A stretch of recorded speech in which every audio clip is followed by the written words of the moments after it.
hermanos una vez más al canal El Depósito de la Fe. En esta ocasión nos encontramos con Francisco Calderón, quien nos acompaña para contarnos su testimonio de conversión, habiendo sido él un católico de nacimiento que se apartó de los caminos del Señor y terminó en las manos de los protestantes. Y él nos quiere contar un poco ese camino que lo llevó arrastrándose hasta las sectas y qué fue lo que lo despertó en su espíritu para volver a la única y verdadera iglesia de Jesucristo. Así que sin más introducción, Francisco, ¿cómo estás? Bienvenido.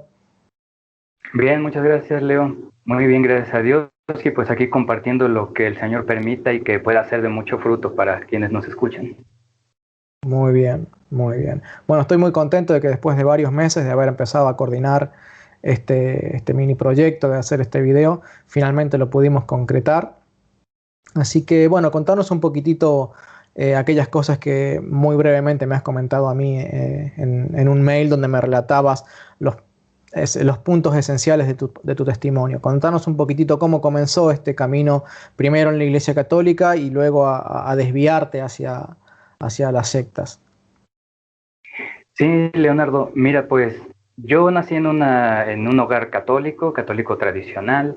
Desde chicos, pues, nos bautizaron, nos llevaban a la misa, conocíamos básicamente todo. De hecho, pues sí, mi mamá sí nos ponía a rezar en las noches.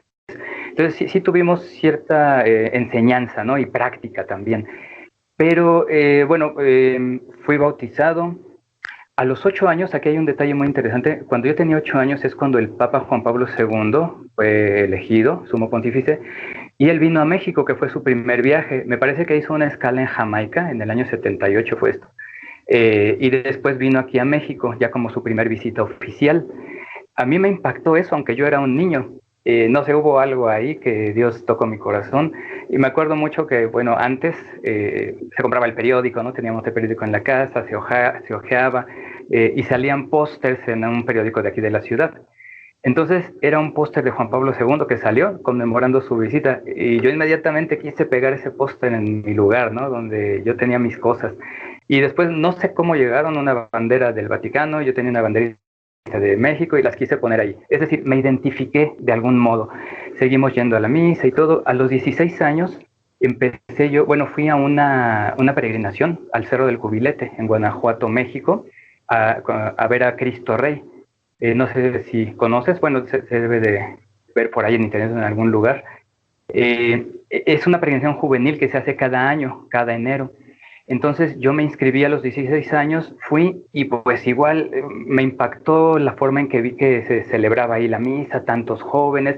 Entonces me empecé a involucrar en el coro, en un coro, cantábamos la misa, me metí a la escuela de pastoral, que también son unas clases muy avanzadas, muy bonitas, muy profundas, duran muchos años para poder estudiar en la escuela de pastoral. Sin embargo, yo estaba joven y siento que no le ponía toda la atención que debía, que por ahí empieza la cuestión de que no profundicé las enseñanzas de la iglesia. Pero continué trabajando en la iglesia, formé 3 coros en 2 distintas parroquias. Finalmente llegué con los salesianos de San Juan Bosco. Ahí con los salesianos yo empecé a involucrarme también y me gustó mucho porque, bueno, los salesianos se dedican particularmente a la juventud. Entonces me gustó mucho el ambiente que se hacía, la forma de la catequesis, cómo enseñaban a los jóvenes. Tradicionalmente los salesianos sacan muchos jóvenes de las calles, de los barrios, de los vicios, para que se conviertan al Señor, para que puedan ellos tener una nueva vida, una vida diferente y conocer su catolicismo. Entonces yo me involucré mucho ahí, sin embargo igual no profundicé en las enseñanzas de la iglesia. Pero yo dirigía la Pascua Juvenil, eso es muy interesante.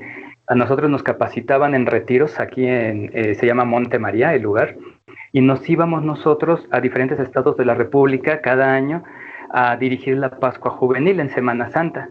Entonces, bueno, tenía mucha actividad realmente, mucha actividad, y quizás tanta actividad que por eso no me dediqué a profundizar las enseñanzas de la iglesia. Una de las cosas que me pasaron y que entendí que no conocía yo mucho acerca de la iglesia fue cuando dirigiendo el coro, en el canto del Gloria, yo canté un Gloria que no era litúrgico, porque sabemos como católicos que tiene que ser un canto litúrgico que lleve las palabras del Gloria, tal y como están en los textos de la liturgia.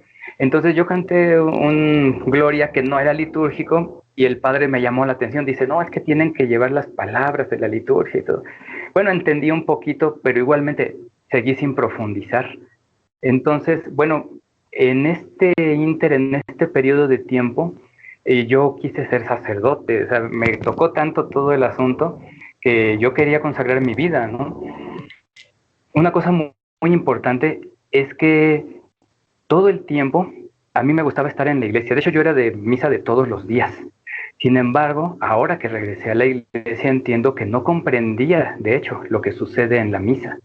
A la vez, conocí la renovación carismática, de la cual aprendí mucho también, gracias a Dios. Hay cosas muy interesantes, muy bonitas en cuanto al mover del Espíritu Santo y todo esto. En cuanto a la forma de la oración, por ejemplo, también creo que es muy interesante cómo se maneja en la renovación carismática, que no solamente son los rezos aprendidos, que no son malos para nada, pero comento esto porque en un momento más yo creo que voy a comentar esa diferencia que comprendí entre lo que decían que es rezar y orar, que básicamente es lo mismo.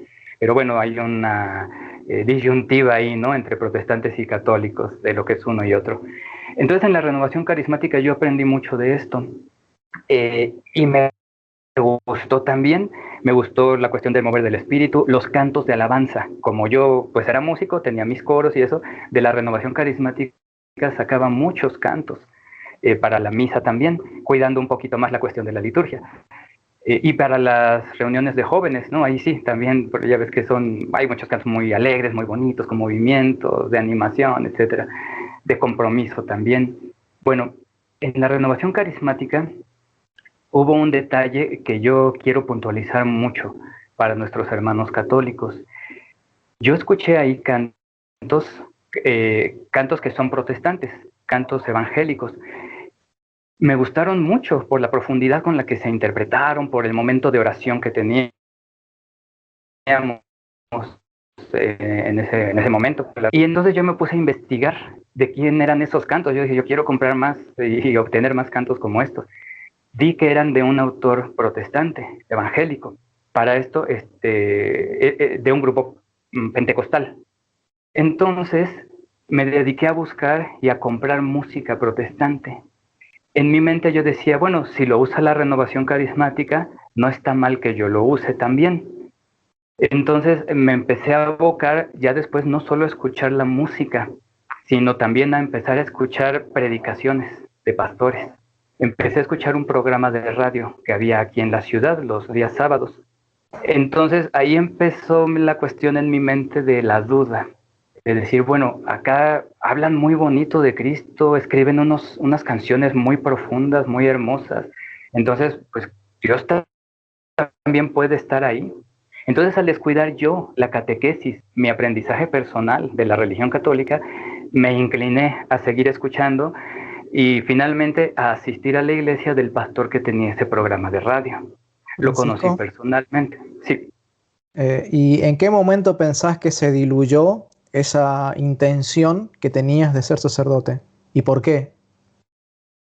Precisamente, mira qué bueno que me recuerdas esa parte.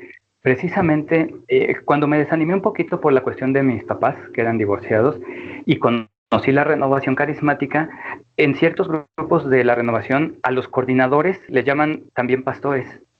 Entonces me vino a la mente esa cuestión, quizás era lo mismo, ¿no? Esos pastores, esos coordinadores de la renovación como los protestantes. Entonces dije, bueno, básicamente tal vez sea lo mismo. Entonces creo que me ganó la emoción precisamente de escuchar los cantos, de escuchar todo este tipo de cuestiones emocionales, porque en sí yo lo llamo así, que es algo profundamente emocional. Y de ahí se fue diluyendo mi deseo de ser sacerdote, porque decía yo, bueno, puedo servirle a Dios, puedo consagrarme a Dios, igual teniendo una familia, casándome, teniendo hijos, y olvidándome de la cuestión del llamado, ¿no? Del llamado al sacerdocio. Entonces, ahí es donde creo que se diluyó por la emoción, por yo dejarme llevar por la emoción, precisamente, ¿no? De los cantos, de las predicaciones, de ver que estaba bonito, que yo estaba siendo aceptado en un grupo, aunque yo tenía muchos amigos también, ¿no? Yo tenía mucha gente a mi alrededor. Sin embargo, creo que algo que podemos decirle a nuestros hermanos católicos es que ellos te hacen sentir como una barca de salvación, como que pasas allá con ellos y es un lugar que te salvó del error, que te salvó de la maldad, de una maldad oculta que ellos dicen que hay en la Iglesia Católica, pero que sabemos que no es así. Sin embargo, te hacen sentir eso, que te rescataron, que te salvaron del error, incluso casi del infierno, ¿no? Sí, sí, es cierto. Más adelante quisiera poder un poquito preguntarte sobre eso puntualmente. Pero ahora entonces nos estás contando que primero tenías un deseo por estudiar la Biblia y conocer la doctrina católica, al punto tal de que mientras estabas embebido de ese sentimiento y entusiasmo, por también así decirlo, de estudiar la Biblia, el catecismo y conocer cuál era la riqueza de la doctrina católica, tu corazón se llenó del deseo de ser sacerdote. En un momento de la vida, ese reemplazo por el deseo de estudiar la Biblia, o sea, tu deseo de estudiar la Biblia y conocer lo que enseña la tradición de la Iglesia Católica fue reemplazado por la emoción de la música, y eso también te alejó del deseo de ser sacerdote. Pero no supiste darte cuenta en su momento, eso es como que empezó a desbarrancarse ese deseo, a salirse de control, al punto tal de que de a poquito empezaste a acercarte, primero por medio de grupos de música evangélicos y finalmente a tener el contacto, me dijiste que conociste personalmente a este pastor. ¿Quién era ese pastor? Se llama Edgar Rocha. Y de hecho él cantó, él grabó hizo varias grabaciones con Canción Producciones de Marcos Witt, que de hecho esta gente tan conocida yo la conocía. Yo estuve en la escuela de Miguel Casina, que también era un músico y sigue siendo un músico, ahora es un pastor, me parece que está en España. Él era de aquí, él era de Guadalajara y estuvo en la Ciudad de México. Yo fui alumno de él en su escuela, el Salmista. Entonces, yo conocía a la gente más famosa y que se movía más en el medio público, pues en esos años 90. Claro, sí, sí, muchos de los nombres que mencionás me son totalmente conocidos porque compartimos, digamos, la generación en la que hemos estado también entre los evangélicos. Entonces, bueno, conociste la música protestante te entusiasmó, te pareció, no sé, mejor producida, más emocional. ¿Cómo es que no te diste cuenta de que te estabas saliendo de la Iglesia Católica? O sea, ¿cómo es que no te diste cuenta de que no era lo mismo estar en la Iglesia Católica que estar en cualquier otra secta? Fíjate que creo que la cuestión del no darme cuenta y dejar diluir ya completamente la doctrina católica o todo lo que yo conocía, se debió precisamente a frases como esta, por ejemplo, ¿no? Cuando nos dicen los protestantes, Cristo no es religión, dicen ellos, es relación. Cuando nosotros sabemos que básicamente es lo mismo, religión que viene de religare, que es regresar a, es una relación, obviamente, ¿no? Básicamente es lo mismo, pero creo que la parte intelectual te mueve mucho, al menos en el ámbito pentecostal. No sé mucho en las otras denominaciones, pero en lo pentecostal se profundiza mucho y se explica muy a fondo, pero uno mismo, personalmente, no lo busca escudriñar o confirmar.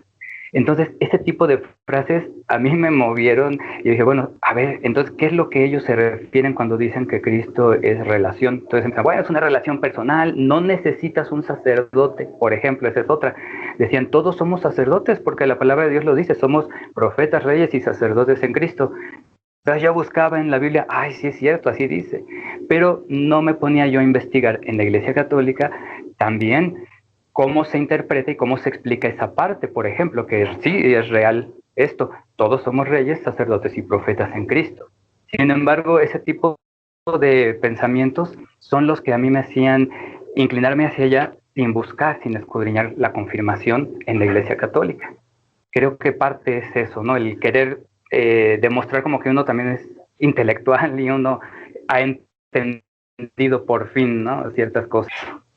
¿Crees que en las personas que están en la renovación carismática, y no por el hecho de estar en la relación carismática, sino porque en muchas ocasiones los sacerdotes que están en la renovación carismática tienen un contacto muy estrecho con los hermanos separados? ¿Crees que de alguna manera los jóvenes que están en la renovación carismática están mucho más expuestos a apartarse de la iglesia evangélica, perdón, a apartarse hacia la iglesia evangélica, que a lo mejor los jóvenes católicos que no están relacionados con la renovación carismática, o da lo mismo? O sea, pregunto no tratando de dar un mensaje particular, sino desde mi ignorancia, nunca estuve en la renovación carismática. ¿Influye o no el estar en la renovación carismática con la tendencia a que se vayan hacia los protestantes?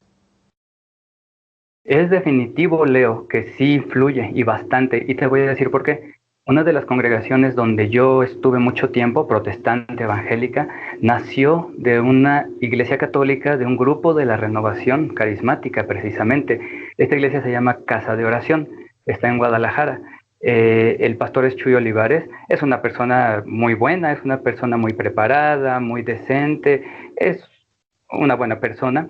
Sin embargo, todo el equipo que formó esta iglesia ya hace casi como 30 años, me parece que tienen, salió de una iglesia que se llama Santa Filomena, iglesia católica, y formaron Casa de Oración, que es una de las congregaciones más grandes del país y que tienen misioneros por todo el mundo. Sin embargo, esto también me ayudó a empezar a cuestionarme. Cuando yo estaba en Casa de Oración decía, bueno, ¿cómo es que llegaron a esto? O sea, salieron de la renovación y llegaron a crear esta congregación tan grande. Chuy Olivares no era católico, él era el único que no era católico, pero el grupo de jóvenes de Santa Filomena se iba a una iglesia donde predicaba el pastor Chuy Olivares. Se iban todos los domingos a escucharlo, después de ir a su reunión de la renovación carismática. Entonces, ese es el gran problema, y yo confirmo que sí, Leo, sí hay un gran peligro en la renovación carismática. Como dices, no en sí en general, obviamente no te enseñan en la renovación a que te vayas. Pero, sin embargo, yo he escuchado últimamente también algunos videos de la renovación carismática, a la cual yo le agradezco mucho, yo aprendí mucho, tengo todavía muchos buenos amigos de la renovación, nunca hablaré mal de la renovación, pero he visto algunos videos en donde, así tal cual, por ejemplo, el disco famoso de Remolineando, del himno central de Guatemala, protestante, íntegro lo cantan en vivo en algunos grupos de la renovación, canto tras canto. Entonces, sí hay cierto peligro. ¿Qué quiere decir esto? Que los jóvenes, ya sea que buscan en librerías protestantes y compran música o la bajan de internet, pero están interesados, es el hecho, de buscar material y reproducirlo. Incluso también en algunas predicaciones de grupos de la renovación, ahora sí que escuchas la jerga, ¿no? que se maneja mucho en el protestantismo, en las predicaciones emocionales, eso, ciertas palabras, no sé, cuestiones como Cristo vive y cosas así, ¿no? Muy emocionales, muy que gente de la renovación que no ha tenido nunca un contacto tan directo, quizás con el protestantismo, no saben de dónde vienen muchas canciones, su forma de hablar, su forma de predicar, y sí hay un peligro definitivo, Leo, especialmente en la renovación. Sí, creo que, y acá me parece que vale la pena contar algo un poquitito de mi testimonio que no he contado en otros videos. Me acuerdo en los días en los que estaba en la universidad, plenos primeros años de mi conversión a la fe evangélica, y trataba de predicarle lo que yo creía que era el evangelio a todas las personas. Y no sé, en los colectivos, a los vecinos, a mis amigos, a mis parientes, con quien me cruzaba. Incluso me acuerdo que agarraba el auto, había hermanos en la iglesia que me ayudaban y me pagaban la nafta, y yo me iba a recorrer toda la barriada que estaba alrededor del templo para visitar a las familias que alguna vez habían visitado el culto, pero que no habían vuelto a venir, o a los que habían venido y habían hecho profesión de fe, pero no habían regresado. O sea, hacía una tarea misionera.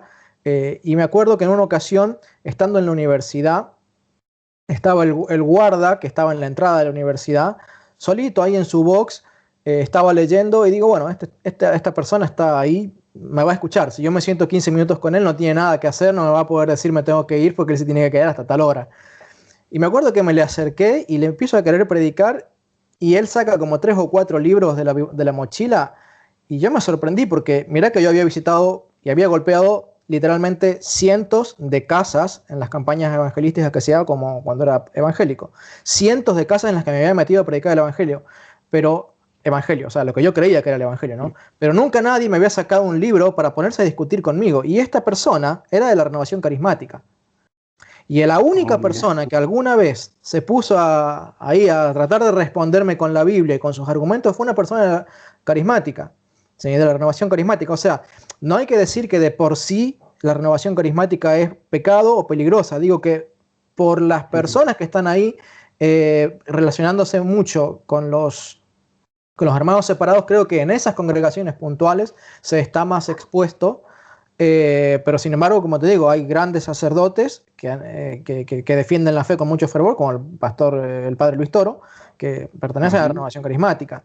Pero sí, creo que vale la pena hacer esa aclaración de que sí, hay hermanos que ponen mucho énfasis en estudiar la Biblia y realmente están muy fundamentados en las doctrinas católicas, pero también hay otras congregaciones, iglesias católicas, en donde los sacerdotes tal vez no incentivan el aspecto teológico de la Iglesia Ujú. Católica y sí mucho lo emocional, y ahí es donde me da la impresión, por lo que me han contado algunos, no por experiencia propia, por lo que me han contado algunos, que ahí es donde pareciera haber como un tobogán donde la persona se empieza a deslizar y se empieza a caer de la Ujú. iglesia y termina, digamos, allá entre los protestantes, como fue tu caso. No sé si estoy equivocado, es así como, ¿qué opinas vos?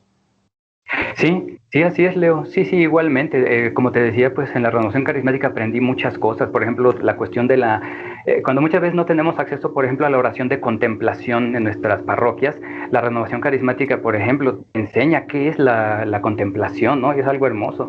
La adoración al Santísimo, por ejemplo, también, ¿no? Entonces, la oración espontánea, por ejemplo, todo ese tipo de cuestiones son muy valiosas. Y también el estudio bíblico, que bueno, creo que ahora hay un despertar, ¿no? De hecho, lo podemos ver, no solo en que estamos regresando a la Iglesia Católica, sino yo luego busco también algunas cuestiones. Los sacerdotes como que ya están más con las pilas bien puestas, ¿no? Que muchos siempre las han tenido. Por ejemplo, estaba el padre Matuli, ¿no? Que ya falleció y que, bueno, él era un defensor de la fe y con todo el amor hablaba hacia otras profesiones de fe diferentes a la católica.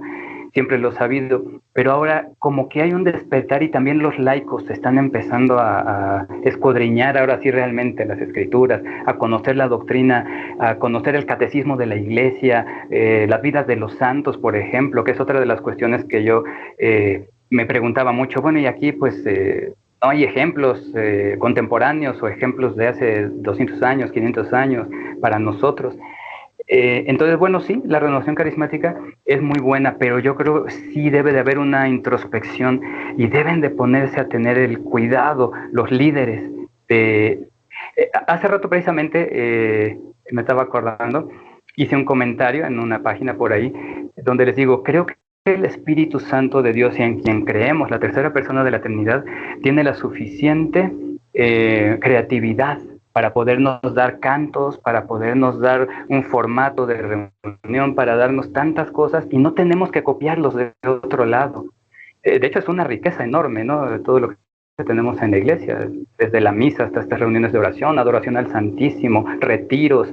Entonces, no hay que buscar afuera lo que seguramente podemos encontrar adentro, que incluso decía un padre por ahí, no recuerdo quién era, pero decía que incluso la gente que se va a la nueva era también, porque quieren una experiencia mística, misteriosa, algo muy profundo, dicen, bueno, están los monasterios, podrían ir también a algún retiro en un monasterio con monjes, si quieren una experiencia muy profunda, pero en Cristo, ¿verdad? Entonces, por eso muchas veces la gente se va porque no entienden la riqueza de la fe que tenemos y que encontramos todo lo que necesitamos, primeramente en la persona de Jesucristo y en todo lo que la Iglesia nos enseña y que nos ha enseñado a través de los siglos, desde que nació, desde el año 1 de la Iglesia, ¿no? Desde Cristo. Entonces creo que eso también es parte de lo que podemos recomendar a nuestros hermanos católicos, que busquen en el depósito de la fe. Por eso es depósito, es un depósito enorme, ¿no? Hasta tiene un canal de YouTube, ¿verdad? El depósito de la fe.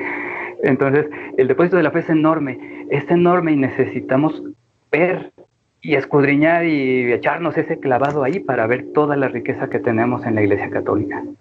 Qué bien, qué bien. Me gustaría ahondar un poquitito más acerca de cómo fue que te fueron lavando el cerebro, porque son frases que vos mencionaste un par, Cristo no es religión, es relación, que algo muy superficialmente pudiste comentar. No quiero llevarme el video con explicaciones teológicas, pero sí quiero decir que es lo mismo, relacionarse o religarse, es justamente lo mismo, y ahí está donde está la mentira satánica que estas personas dicen. porque claro, la Iglesia Católica reconoce en sí misma que es una religión, los padres de la Iglesia reconocían que es una religión, la Biblia misma reconoce por medio de Santiago que es una religión, y todo el mundo reconoció históricamente que la Iglesia te religa, que te relaciona con Dios. Pero ahora vienen los protestantes a cambiarte blanco por negro, a venderte espejitos de colores y hacerte creer que no, la religión no sirve para nada, lo que tenés que tener es una relación personal, con lo cual de inmediato te están desvinculando como el sacerdocio de tus maestros, de tus pastores, te transforman en una oveja que la sacan del redil, que ya no está vinculada a su pastor. ¿Para qué? Para que expuesta allí fuera del redil queda expuesta a los lobos, ¿sí? A los apostolobos de las sectas evangélicas. ¿Y qué otras cosas nos podría el lavado de cerebro que en su momento seguramente no te diste cuenta, pero que vos hoy sí, ya con algo de madurez y de luz, te das cuenta? Fíjate, Leo, que precisamente una de las cuestiones fue lo que nosotros llamamos la comunión de los santos. El saber nosotros que los santos pueden interceder por nosotros, que María Santísima puede interceder por nosotros. Cuando me decían esta cuestión de, es que no necesitas a nadie, ni siquiera un sacerdote, Cristo te oye. Bueno, incluso como católicos sabemos que Cristo nos oye en este mismo momento, en cualquier lugar. Sin embargo, los sacramentos son administrados por un cuerpo sacerdotal que dejó Cristo a cargo de su iglesia, por los pastores que el Señor capacitó y que además tienen la sucesión apostólica. Entonces, esa parte es también la que a mí me movió, no la profundicé y dije, bueno, sí es cierto, ¿y para qué me confieso? Si es un hombre como yo, las clásicas, ¿no? Frases. ¿Para qué le pido a otro si Dios me escucha, tiene el suficiente poder para hacerlo? Esa es una. Muchos de esos pensamientos salieron de aquí, de los trataditos. Bien, quería de Chick. preguntarte, las publicaciones Chick, ¿podés contarnos un poco de qué se tratan? Para los católicos que no conocen de qué se tratan, yo sé que vos las conocés, yo las conozco, pero para los católicos que no la conocen, contales un poco. Así es, sí, bueno, estos tratados de Chick son explicaciones supuestamente de lo que es realmente la Biblia, porque se basan en la sola Biblia, en la sola Escritura. Entonces, todas ellas se basan en la doctrina que se enseña en el protestantismo a través de dibujos, a través de tipo cómic, ¿no? Entonces, bueno, es muy llamativo realmente, y es verdad, se queda en la mente, ¿no? Entonces, yo leía mucho de esto.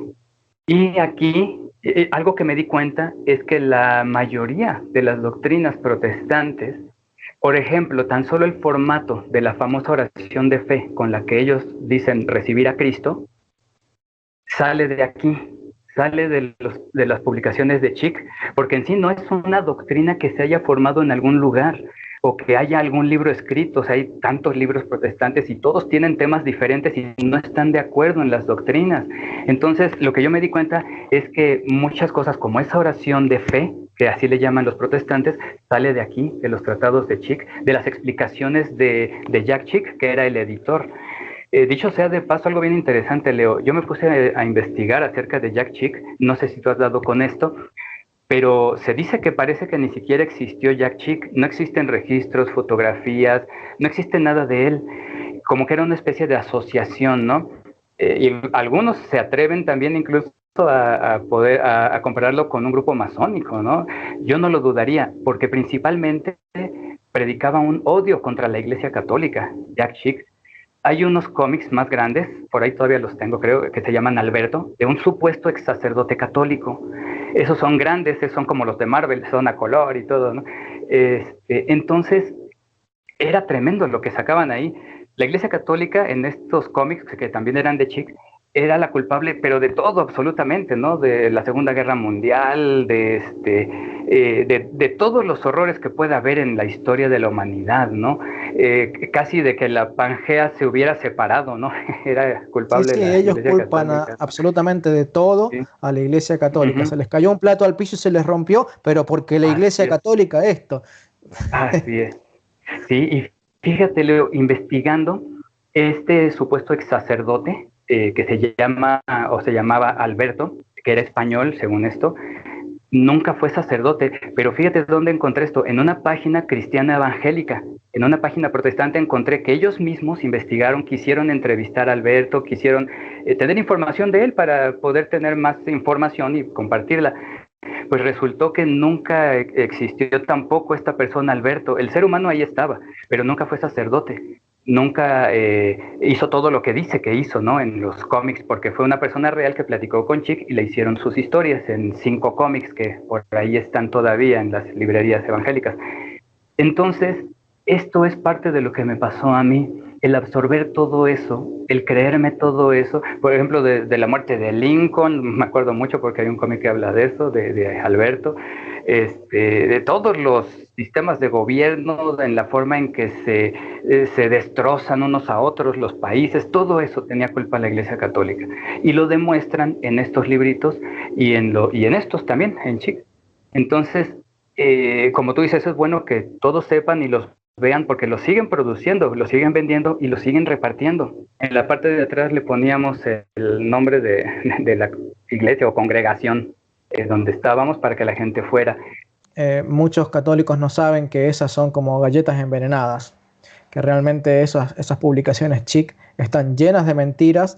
Ojo que a veces hay acusaciones que son ciertas, es decir, si alguien te dice que en la Iglesia Católica hay sacerdotes pedófilos, y los hay, pero cuando vos vas y escuchás las declaraciones de algunos de los líderes evangélicos reconociendo que entre las iglesias evangélicas, iglesias entre comillas siempre, ¿no?, que entre los cultos evangélicos hay pastores que son todavía más pedófilos y todavía más pederastas y ahí están en pecados todavía más graves que los mismos sacerdotes, entonces uno se pregunta por qué acusan tanto a la Iglesia Católica por causa de unos sacerdotes que no están cumpliendo con lo que enseña la Iglesia Católica. Porque si la Iglesia Católica en su doctrina dijera, sí, está bien ser pederasta o está bien ser pedófilo, bueno, entonces con toda la razón podrían acusarnos, pero si nosotros estamos condenando desde nuestra teología todo lo que estas personas hacen, entonces ¿por qué acusan a la Iglesia Católica? Acusen a esas personas.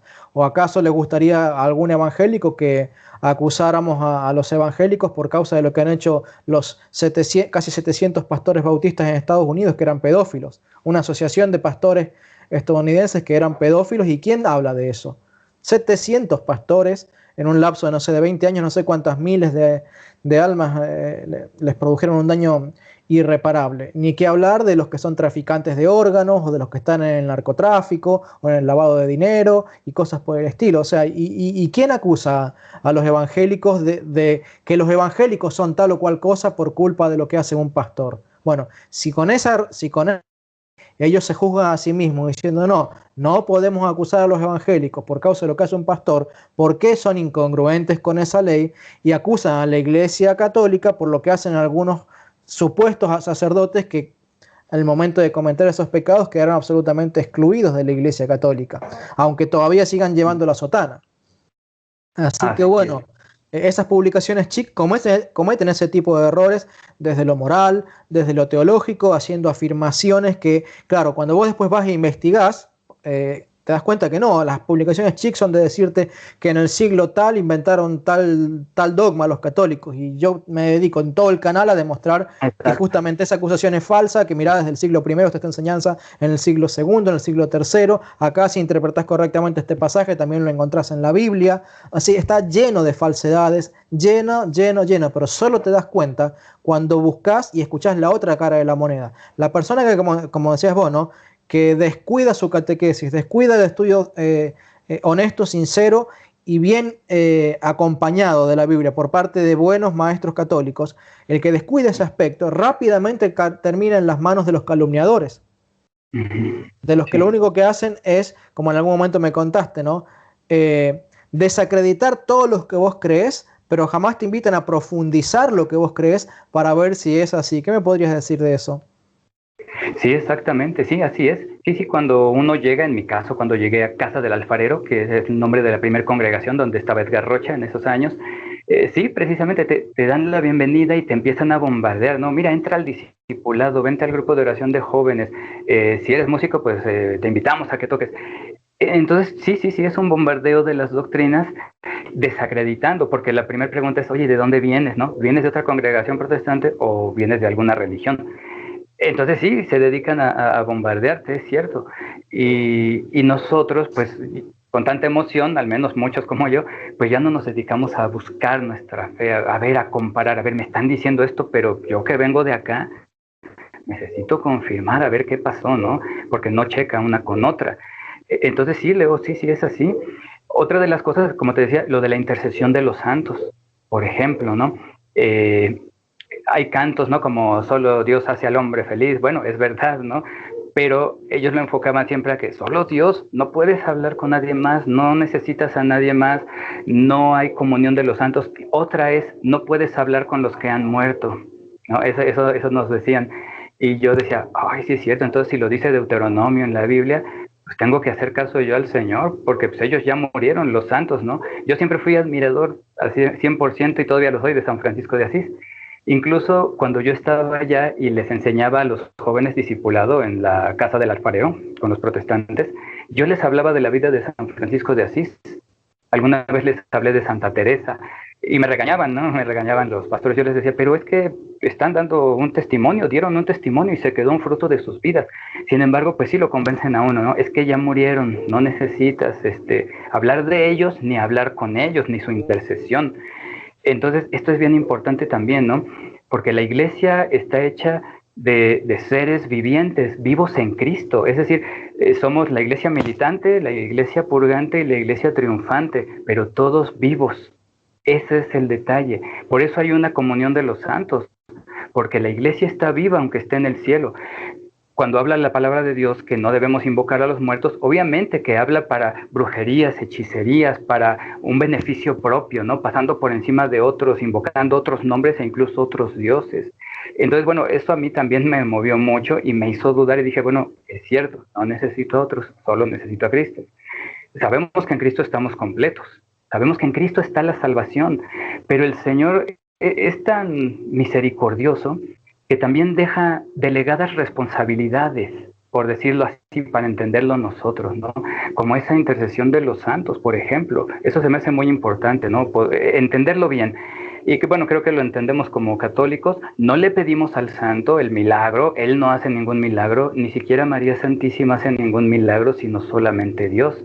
Sin embargo, somos un cuerpo en Cristo, que no estamos separados y que podemos pedir unos por otros, así como las almas que menciona Apocalipsis, ¿no? Que están de día y de noche diciéndole, Señor, ¿hasta cuándo? ¿Hasta cuándo ha de suceder todo esto, ¿no? Que está pasando? Y piden por las personas que estamos en la tierra. Este es otro punto muy importante que hace dudar a muchos que no estábamos preparados. Francisco, ¿pudiste percibir divisiones dentro de los protestantes o en las congregaciones en donde vos Sí. estuviste? Sí, sí, principalmente ahí en Casa del Alfarero, precisamente, que fue la primera congregación donde estaba Edgar Rocha, casi desde el principio se percibía, en este caso, por ejemplo, Marcos Witt tenía una relación muy directa con Casa del Alfarero. Algunos de los congresos de música que él hacía se llevó a cabo ahí como sede y ya los conciertos se hacían en otros lugares más grandes. Entonces, el pastor Edgar Rocha fue invitado por Marcos Witt para que se fuera con él a crear su escuela de alabanza en Durango. Que por cierto, casi mi hermana casi se va de secretaria para allá con Edgar Rocha. Entonces, eso creó división porque el pastor se puso celoso de la cuestión de que Marcos Witt quería llevarse al pastor Edgar, entonces hubo cierta división. Y sí, al fin de cuentas se fue el pastor Edgar y la iglesia se quedó así como con un sentimiento como de rencor, ¿no? Ah, ¿por qué se lo lleva? ¿Y por qué se va él si él era de aquí? Entonces, sí se percibe. Incluso después de varios años, la misma congregación Casa del Alfarero se dividió y yo fui de los que tuvieron que salir por un problema interno, de hecho por un problema muy carnal que tuvo el pastor principal de esta iglesia. Entonces, como yo estaba trabajando ya tiempo completo aquí en la congregación, soy de los que tuve que salir porque yo no estaba de acuerdo con lo que estaba viviendo y haciendo el pastor. Ok, pregunto, y es pregunta medio retórica con una respuesta que va añadida, ¿no? Es una pregunta para que se pregunten los protestantes, ¿no? Vos nos mencionás que por causa de un pecado del pastor, hubo un montón de personas que se salieron de allí, pero se fueron a formar un grupo aparte con la misma fe Así es. confesional. Ahora me pregunto, ¿por qué cuando un protestante dice que hay pecado en algún sacerdote católico, por qué los invita a cambiar su confesión y a irse? ¿Por qué no les dice, bueno, anda y busca un sacerdote que sea fiel, que no esté en esos pecados, y deja a este sacerdote que está con sus locuras, déjalo ahí, pero no te salgas de la Iglesia Católica? Fíjate que su forma de pensar es siempre egoísta, ¿sí? Para ellos toda la misericordia del mundo, cuando un sacerdote, cuando un pastor cae en pecados groseros, no, bueno, vamos a ver si lo podemos restaurar, hay que tratar de ver, bueno, por el momento venite para acá, pero hasta ahí nomás, ¿sí? Ahora, cuando se trata del pecado de un sacerdote, son unos degenerados, son esto otro, esa es la gran ramera, hay que salirse de ella, hay que apedrearlos a todos, la iglesia, y todo ese tipo de cosas que sabemos que hablan. Yo literalmente conocí a una persona que les prendía fuego a los elementos de la Iglesia Católica. Entonces, bueno, nada, ese nivel de incoherencia, ¿sí? Compasión y misericordia para sus propios pecados, ¿sí? Miran con mucha complacencia, con autocomplacencia sus propios pecados, ¿sí? Pero claro, la viga que tienen en su propio ojo no les permite ver bien, entonces ¿qué hacen? Se dedican a señalar la paja en el ojo ajeno. Bueno, contanos un poquitito qué te hizo volver a la Iglesia Católica. Bueno, mira, Leo, después de varios años de estar trabajando a tiempo completo y de darme cuenta de eso precisamente de las divisiones, porque finalmente también la iglesia o iglesia entre comillas, como siempre decimos, ¿no? Es que estamos acostumbrados por el recuerdo, iglesia entre comillas, de donde salí, Casa del Alfarero, en la división, y que después se convirtió en Restauración Cristiana. Después de la división de Casa del Alfarero, yo me fui con Restauración.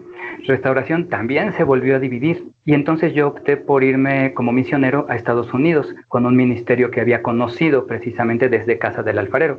Me invitaron y me fui a Estados Unidos como misionero de tiempo completo. Entonces, después ahí vi otras cosas muy fuertes también que me siguieron desanimando y finalmente fui a Guadalajara, que es donde vivía mi familia, y ahí me quedé y renuncié al ministerio a tiempo completo. Entonces, en ese inter también me puse a pensar mucho en las cosas de la Iglesia Católica que había dejado y comencé un poquito a interesarme, ¿no? En regresar. Una de las primeras cosas era que me gustaba ir a las iglesias, a los templos y observar, pero también me traía recuerdos a las iglesias católicas. Entonces comencé a retomar algunas cosas, no fui a misa inmediatamente, comencé muy poco a poco, todavía me seguía cuestionando. Después me volví a congregar en una iglesia protestante, pero ya sin querer participar en nada. Ya me desligué de ministerios, de responsabilidades, de todo, me dediqué solamente a observar. Finalmente vine otra vez a Ciudad de México, fueron muchas vueltas, después de Guadalajara a Ciudad de México, ya sin responsabilidades de ningún tipo, ya con un trabajo secular. Y aquí en la última congregación donde me reuní, protestante, resultó que era una de las que nació de Restauración, que es la que inicié con esa división de Casa del Alfarero, junto con otras personas. Cuando estuve ahí, hubo unas cosas también un poquito fuertes, pero de hecho simpáticas. Por ejemplo, el pastor de esta congregación prohibía orar a los congregantes. Y eso me sacudió, ¿no? Él me había invitado a dar ciertas pláticas, yo un poquito renuente acepté dar un discipulado los domingos en la mañana, pero me decía que no debían orar porque no tenían la madurez suficiente. Entonces ahí empezó también otra vez a chocar conmigo, a ver, ¿por qué? Si al contrario, el Señor quiere que oremos, que le pidamos, que lo adoremos, que lo alabemos, que lo exaltemos, que estemos con Él en comunión permanente. Entonces este tipo de cuestiones me movieron mucho. Finalmente, la que me movió más fue una ocasión que este pastor me pidió ayuda para dirigir lo que ellos llaman equivocadamente la Santa Cena, que es el equivalente a nuestra Eucaristía, pero obviamente sin aceptar la consagración del vino y el pan, sin aceptar que Jesucristo está ahí realmente, todo su cuerpo, su alma, su divinidad. Entonces, que por cierto, dicho sea de paso, Leo, esta llamada Santa Cena no la hacen continuamente. Me tocó ir a congregaciones donde una vez al año la realizaban, en otras cada 6 meses, cada 3 meses, variaba muchísimo, no le daban la importancia que Cristo le dio, ¿no? A dejarnos este sacramento. Entonces, este pastor me dio un libro, un ritual. Generalmente no utilizan un ritual, sino que sacan palabras espontáneas cuando hacen esto de la Santa Cena. Esto es, a la entrada de la congregación te dan un pedacito de pan, de galletita dura, y te dan un vasito con jugo de uva. Cada quien tiene ya su pan y su jugo. Entonces, ya cada quien en su lugar. Generalmente en las congregaciones pentecostales hay un canto de alabanza, de adoración, y después se hace el acto de comer y beber. El pastor dice unas palabras. Entonces, cuando me pidió esto, el pastor me dio un librito que era un ritual, y yo dije, ay, nunca me habían dado un ritual en casi 20 años que estuve yo en ministerio. Entonces, las palabras que venían ahí eran idénticas a las que dice el sacerdote, y esto me movió. Fueron muchas cosas. Yo decía, llegó a mi mente, yo no soy sacerdote y estoy queriendo consagrar. Y luego dije, bueno, pero Cristo no está, o sí está. Entonces ahí empezó a chocar en mí mucho la cuestión de la Eucaristía. Finalmente lo hice, después di unas palabras espontáneas, dándole la importancia que tiene. Obviamente no mencioné que yo creía que el cuerpo de Cristo estaba ahí, porque yo sé que no lo podía consagrar como sacerdote, pero el pensamiento ya estaba en mi mente otra vez. Entonces, bueno, el pastor también me llamó la atención por decir palabras espontáneas, dándole tanta importancia a este acto, ¿no? De comer y beber el cuerpo y la sangre de Cristo. Eso fue lo que me empezó a dar vueltas en la cabeza. Inmediatamente, a los siguientes días, empecé a buscar información. Dije, a ver, yo dejé esto, pero quiero profundizarlo, necesito profundizarlo porque sé que es verdad, pero quiero profundizarlo, quiero entenderlo un poco más. Entonces, esa fue la parte que me dio muy duro para empezar a catequizarme, ¿no? Otra vez, empezar a buscar información, a buscar libros, a buscar qué era la Eucaristía. Di por ahí con el libro famoso de Scott Hahn, La Cena del Cordero. No, imagínate, ¿no? Si conoces el libro, Sí. sí, la mayoría, porque es un libro, pero muy, muy, muy profundo, ¿no? Muy bonito y muy claro de lo que es la Eucaristía. Entonces, bueno, ahí fue cuando decidí, dije, es que tiene que ser. Y en este inter, fíjate que visitaba yo las iglesias y empecé a comprar algunos libros precisamente para informarme. Comencé a formarme de nuevo hasta que finalmente pues regresé a la iglesia, pero ya convencido, ya en el entendimiento de muchas cosas que no me había preocupado anteriormente en buscar. Impresionante, me llama la atención, ¿no? Como el hecho de que cuando vos eras joven sabías que estaban poniéndote el cuerpo de Cristo en la boca y de repente sentirte con la responsabilidad de tener que de alguna manera suplantar vos mismo el rol de un sacerdote, porque este pastor, que ya habría cauterizado su conciencia hace muchos años atrás, te pedía ahora a vos, mira, vos ahora tenés que hacer lo que hace un sacerdote, y vos te sentiste como, no, yo no puedo hacer lo que hace un sacerdote, solo un sacerdote lo puede hacer. Y me llama la atención, ¿no? ¿Cómo es que pasaron tantos años antes de que vos te dieras cuenta de eso? ¿Por qué pasaron tantos años? ¿No creías que Cristo estaba realmente ahí en la Eucaristía consagrada? Durante Fíjate todo este que, proceso, ¿no? Me refiero que todos estos años que estuviste entre los evangélicos, ¿no creías que Cristo estaba allí en la Eucaristía consagrada de la Iglesia Católica?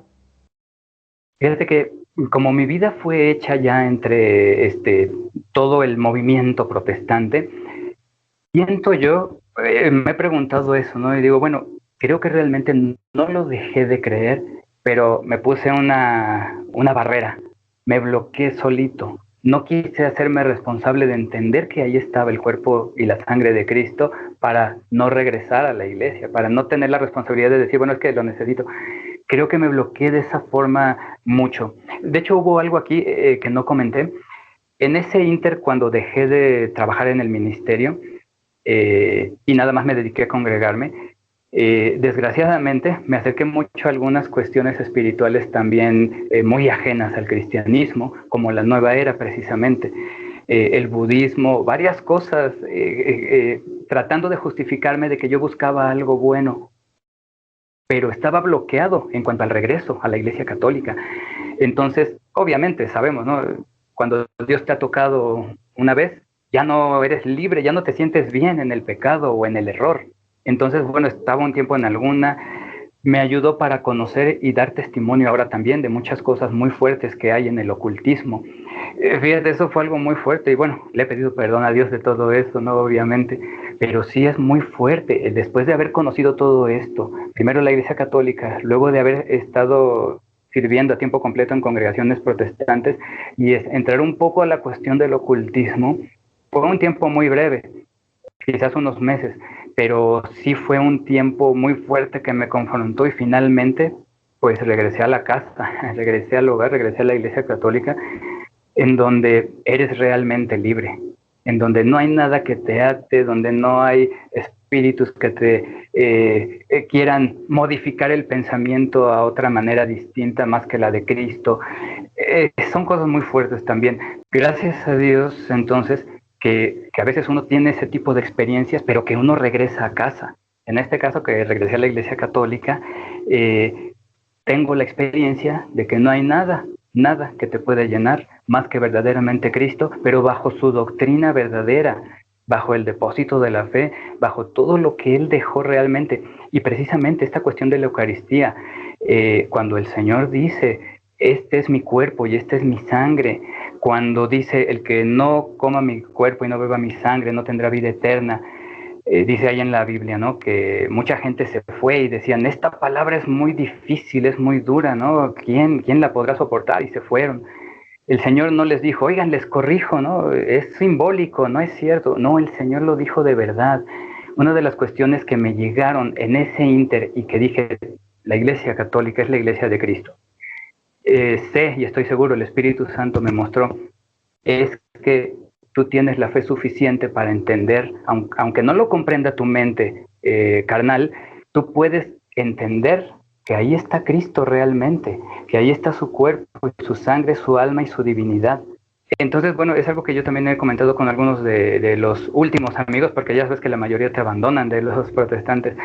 Les he comentado, es que, ¿por qué no pueden tener la fe suficiente para entender este mandamiento de Cristo?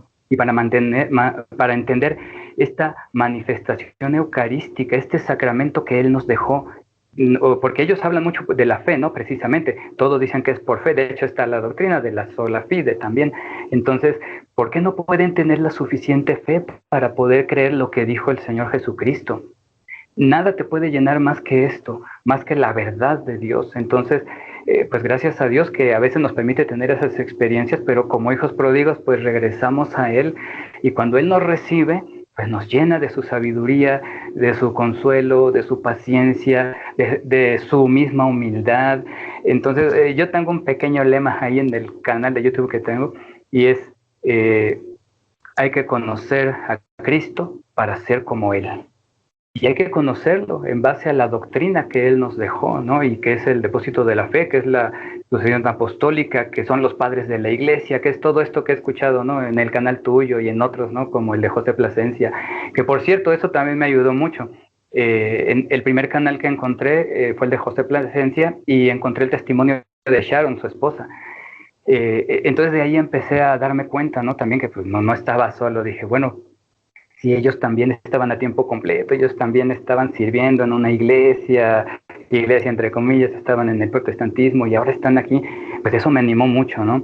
También cuando veo los programas tuyos, le doy gracias a Dios porque pues son un resumen, un compendio, pero muy bien explicado de toda la cuestión que necesitamos conocer de los padres de la iglesia, por ejemplo, ¿no? Lo primero que escuché contigo fue de San Justino Mártir, ¿no? La apología de San Justino Mártir. Y dije, bueno, pues sí, la defensa de la fe que él hacía y que demostraba que en la Eucaristía está Jesucristo, o sea, son cosas que poco a poquito fueron llenando mi necesidad y bueno, ahora está satisfecha, ¿no? Y ahora está ya completa. La Iglesia Católica es la Iglesia de Cristo, no hay comparación. Y lo que te decía casi al principio, Leo, creo yo que esos 2000 años de historia de la Iglesia no los puedes percibir más que en la Iglesia Católica. Y yo luchaba con eso cuando hacíamos los cantos de alabanza y los aplausos, los gritos y luego algunas oraciones emocionales y con muchas lágrimas, todo. De cualquier forma, no había una liturgia. y no había sacramentos, no estaba ahí reflejado los 2 milenios de iglesia que ya existen, ¿no?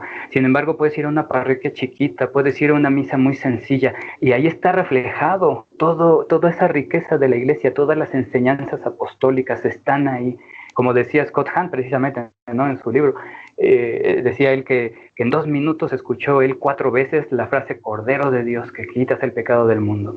Y sí, de hecho me he dedicado un poco a escudriñar lo que es la misa, y sí, no, o sea, es algo tan grande, algo tremendo. Es un consejo para todos nuestros hermanos católicos que sepan lo que es la misa. No es ir a oír misa, es ir a participar del sacramento, es ir a participar de la Santa Misa. Y bueno, son las cosas que Dios nos da, ¿no? Y de las que nos llena, pero que también nos va a exigir que podamos dar mucho fruto de todo esto que nos está dando. Qué bueno. Aprovecho a mencionarles, como él también, Francisco, ya nos compartió, él tiene un canal en YouTube que se llama Francisco Espíritu Católico. Les invito a que vayan, le den una mirada, le den likes a sus videos, se suscriban, porque él también, al igual que muchos otros hijos pródigos, como su servidor aquí quien les habla, puede contar por medio de esa experiencia de lo que se siente es estar en esos cultos superficiales, vacíos, que son muy emocionales, muy intelectuales, pero que en lo espiritual allí no hay mucho para decir, porque entra todo por los ojos, entra todo por lo racional, por los oídos y lo emocional, pero vacío están de todo lo que es espiritual realmente. Y me pongo a pensar, ¿no? Tu camino de regreso a la iglesia, como también ocurrió en el mío y en el de tantos otros, ¿no? A veces, por lo menos yo me sentía como esa mujer que tenía flujo de sangre de toda su vida prácticamente, y que habiendo buscado agotar todas sus estrategias buscando a Dios, finalmente se abría paso entre las multitudes porque estaba desesperada por tocar a Cristo. Y me llamaba la atención, ¿no?, que el poder de Cristo solo salió para aquella mujer que, desesperada y esforzándose, fue y por fe dijo: yo necesito tocarle a Él, necesito estar en contacto con Él. Y me pongo a pensar cómo las congregaciones evangélicas son como esa multitud que lo mencionan mucho, pero el poder de Cristo no sale sino solamente para aquella mujer que desesperadamente busca tocar su cuerpo, no su piel, digamos, tocar su cuerpo. Y así nos ocurre a nosotros los católicos. O sea, yo necesitaba desesperadamente tocar el cuerpo de Cristo. Cuando me entero de que la Eucaristía no es lo mismo que la Cena del Señor, la Cena del Señor es un nombre que se utiliza para bastardear lo que es verdaderamente el sacramento, que en la Eucaristía está realmente allí el Cordero de Dios para darme de su carne y de su sangre para darme vida eterna. Entonces yo dije: hay que ser como esa mujer que se abre paso a través de la multitud para estar en contacto con Cristo. Y eso es lo que hace Cristo allí en la Eucaristía. Él nos da su cuerpo, nos da la vida eterna, nos da el perdón de pecados, porque es un universo de diferencia lo que es la cena del Señor de los evangélicos y la Eucaristía de la Iglesia Católica. Y vos, hace un rato atrás, en la charla preliminar, me comentabas que te parecía como superficial el culto de los evangélicos. ¿Por qué? ¿En qué lo sentías superficial? Pues precisamente en la cuestión emocional, precisamente en la cuestión de los cantos. Mira, los cantos pueden ser muy, muy bonitos, incluso puede uno llorar, eso lo compartí hace poquito con unas personas. Puedes llorar con una música clásica, por ejemplo, con una ópera, ¿no? Con algo que te toque las fibras de los sentimientos. Pero de eso a tener un encuentro con Cristo es muy diferente. Yo siento que me quedaba con el deseo de un encuentro con Cristo. Yo sé que el Señor nos escucha en todo lugar y donde estamos, como lo acabas también de mencionar, ¿no? Así como entró en toda esa multitud, a esta mujer fue la que recibió la bendición del Señor. Él nos escucha donde sea que estemos. Sin embargo, no me sentía guiado, por ejemplo, como en la Santa Misa, como en una adoración eucarística al Santísimo. No me sentía guiado, me sentía vacío. A ver, bueno, ¿y ahora qué hago? ¿Para dónde volteo? La superficialidad se da precisamente por eso, porque como todo es emocional, a veces Digo, yo lo percibía. Yo dirigí la alabanza mucho tiempo también. Yo dirigía la alabanza desde Casa del Alfarero y en todo lugar donde estuve de iglesias protestantes, yo dirigí los cantos. Entonces yo sé lo que es, por ejemplo, ver que la gente no está aplaudiendo fuertemente y tener que motivarla. Ahí está la superficialidad, ¿no? Yo tenía que decir, bueno, más fuerte el aplauso para el Señor, pero no era para el Señor, era para que yo sintiera que estaban realmente recibiendo algo. Entonces, yo sentía que era superficial en ese aspecto y también en el aspecto del conocimiento intelectual. Salías con mucho conocimiento de las palabras del griego, hebreo, arameo y muchas cuestiones de esas, pero no con una comunión con Cristo. De hecho, por ejemplo, también me cuestionaban, bueno, ¿y por qué no llevan la Biblia a la iglesia? Y yo les respondo lo que decía Scott Hahn, es que la Biblia se despliega delante de ti. No necesitas forzosamente llevarla y ponerte a leer, porque no es un culto de enseñanza, la misa, sino que es una adoración a Cristo, es una adoración eucarística. Entonces, hay otros momentos para este tipo de enseñanzas, hay otros apostolados, escuela de pastoral, hay clases en donde profundiza uno de las Sagradas Escrituras, de la historia de la iglesia, etcétera. Pero en sí el culto a mí me parecía ya después un poco vacío, porque siempre era lo mismo, ¿no? Era llegar a hacer una pequeña oración, una hora de música de alabanza y adoración, una hora de predicación, otra oración y vámonos, ¿no? Entonces, yo sentía que esa parte no llenaba a las personas, no llenaba. Se dice ahí que la palabra de Dios es lo que te llena y el conocimiento de las Escrituras, y sí te ayuda, claro que lo recibes y entiendes muchas cosas acerca del Señor y de su palabra, pero sales con un vacío que solo la Eucaristía te puede dar, que por eso es que la Iglesia Católica la celebra todos los días precisamente, y no como un culto de enseñanza, no es para ir a aprender intelectualmente, es para estar con el Señor, es para ponerse a cuentas con Él también, porque no podemos recibir la Sagrada Eucaristía si no estamos limpios, si no nos hemos confesado. Entonces, no sé si se capte más o menos en qué siento yo que se basaba esa superficialidad, en que no era emocional, pues, ¿no? Esa es la cuestión, ¿no? Esa sería la palabra. Era algo muy emocional solamente, ¿no? Podías salir llorando, pero no salías con una continuidad de, bueno, lo que recibí lo voy a dar. Es lo que yo sentía al menos, ¿no? Y yo participaba, digo, yo dirigía los cantos, la alabanza espontánea, ¿no? Se prestaba para otras cosas como el cántico nuevo en lenguas y todas esas cosas, ¿no? Pero se quedaba siempre ese vacío, que en la Eucaristía es donde se pudo suplir solamente. Ok.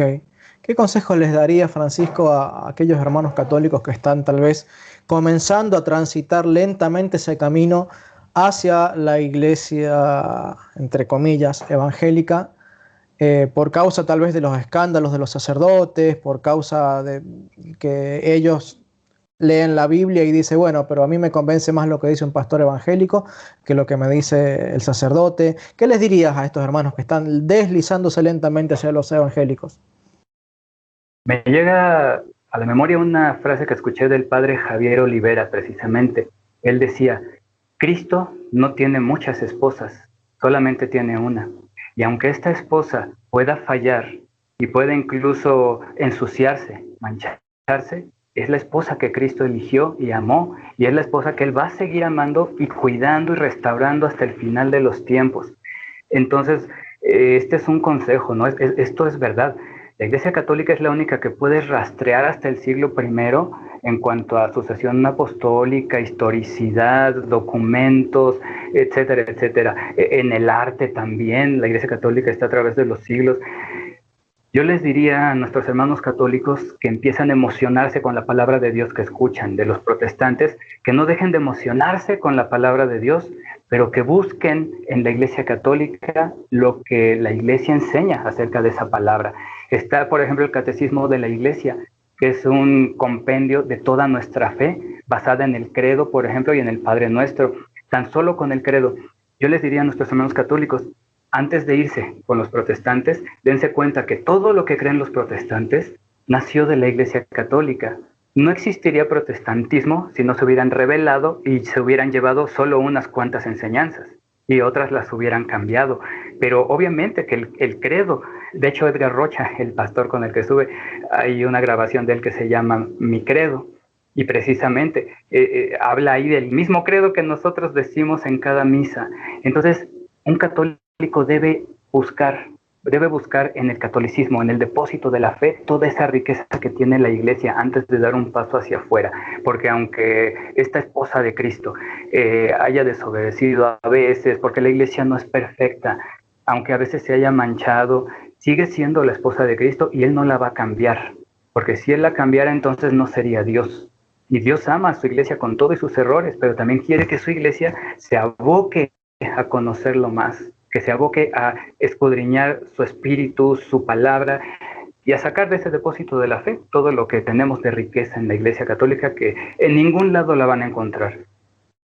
Muy bien, Francisco. Bueno, llegamos casi al final entonces del video. Realmente me siento con mucho gozo de haber podido concretar este testimonio. Les recuerdo a todos que Francisco tiene este canal en YouTube que se llama Francisco Espíritu Católico. Nuevamente les invito a que puedan visitarlo. Vamos a dejar el enlace en la descripción del video y acá les voy a poner una leyenda en el video también para que puedan recordarlo.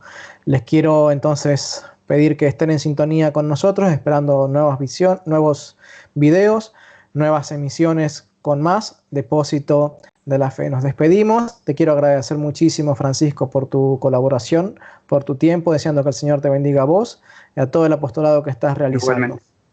Bueno, queridos Igualmente, hermanos, Leo. que Dios les bendiga y que viva Cristo Rey. Que viva Cristo Rey.